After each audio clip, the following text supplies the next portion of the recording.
एक समय की बात है। एक गांव में एक भूतिया घर था। गांव वाले डर से उस घर के आसपास नहीं जाते थे। गांव वालों का मानना था कि उस घर में एक जादूगर लड़की की आत्मा रहती है।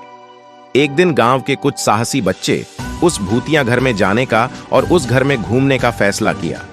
बच्चे जब घर के सामने गए तो देखा सिर्फ खिड़की खुली हुई है और वे सभी उसी खिड़की से अंदर चले गए। वे अंधेरे में घर के अंदर घूम ही रहे थे कि अचानक से खिड़की बंद हो गई।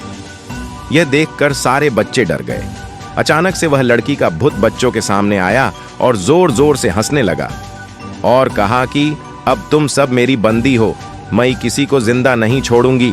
बच्चों को डर के मारे कुछ समझ नहीं आ रहा था, लेकिन फिर भी वे हिम्मत नहीं हारे और सब एक साथ मिलकर बाहर निकलने का रास्ता ढूंढने लगे।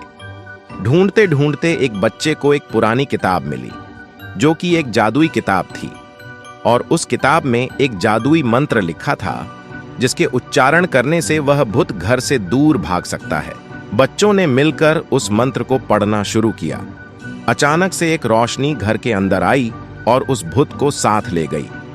भूत के घर से बाहर जाते ही घर के सारे दरवाजे और खिड़कियां अपने आप खुल गए और बच्चे दौड़कर बाहर निकल आए। उस दिन से वह घर भूत से आजाद हो गया। गांव वालों ने सारे बच्चों के साहस की तारीफ की और सबको इनाम भी दिया।